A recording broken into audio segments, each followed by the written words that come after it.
नमस्कार बंधुरा पेटुक बांगाली रान्नाघरे आपनादेरके स्वागत जानाई।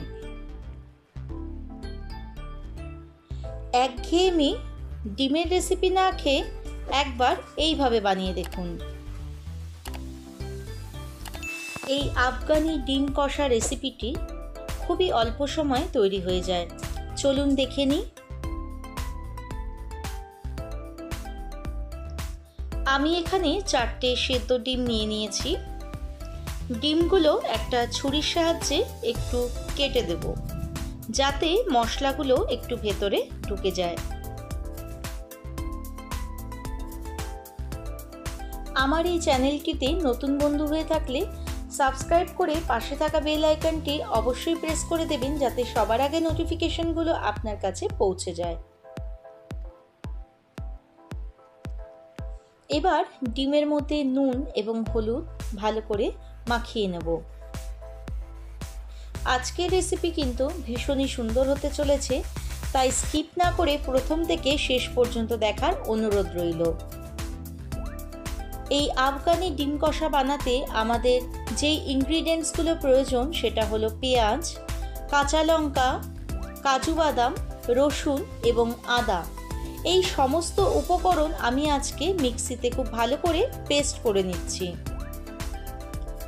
ও আর হ্যাঁ, ধনেপাতা দিতে কিন্তু একদমই ভুলবেন না, আমি পরে ধনেপাতা এতে অ্যাড করেছিলাম। এবার একটা কড়া বসিয়ে দিয়ে দিচ্ছি আমি এখানে সাদা তেল। এটা আপনারা চাইলে সর্ষের তেলে করতে পারেন, তবে সাদা তেলে করলে এর কালারটা কিন্তু আরও ভালো আসে। এবার ডিমগুলো দিয়ে হালকা করে ভেজে নেব।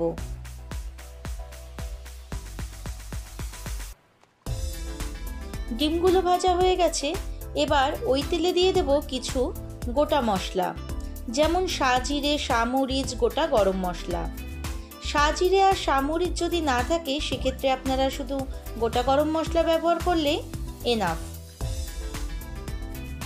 ফোড়নটা কয়েক সেকেন্ড ভেজে নেওয়ার পরে যখন একটা সুন্দর গন্ধ আসবে তখন দিয়ে দেব করে রাখা পেস্টটা। দিয়ে দিচ্ছি পরিমাণ মতো নুন এবং হলুদ। এতে কিন্তু খুব একটা বেশি মশলার প্রয়োজন হয় না। ডিমের এই রেসিপিটি আপনি যদি কাউকে খাওয়ান, কথা দিতে পারি আপনার কাছে কিন্তু আবারও রিকোয়েস্ট আসবে এই রেসিপিটি বানাবার জন্য।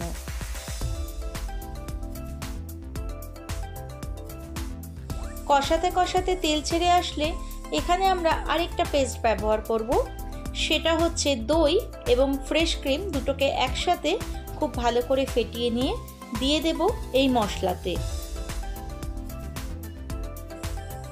দই আর ফ্রেশ ক্রিমটা যখন আমরা দিয়ে দেব সেই সময় গ্যাসের ফ্লেমটা কিন্তু একদম লোতে রাখবেন, নয়তো দইটা কেটে যেতে পারে। আশা করি দেখে বুঝতেই পারছেন কত সুন্দর একটা রং হয়েছে। এই রেসিপিটি খেতেও কিন্তু দুর্দান্ত হয়।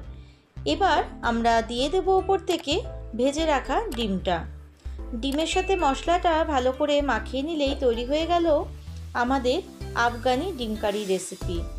নামাবার আগে শুধুমাত্র একটু কাসৌরি মেথি ছড়িয়ে দিলেই হয়ে যাবে।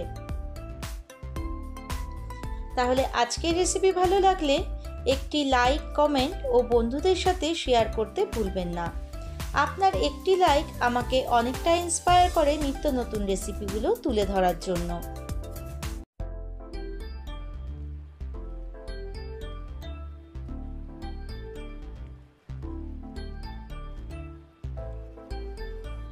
আজকের রেসিপি যদি ভালো লেগে থাকে তাহলে বাড়িতে বানিয়ে দেখবার অনুরোধ রইল।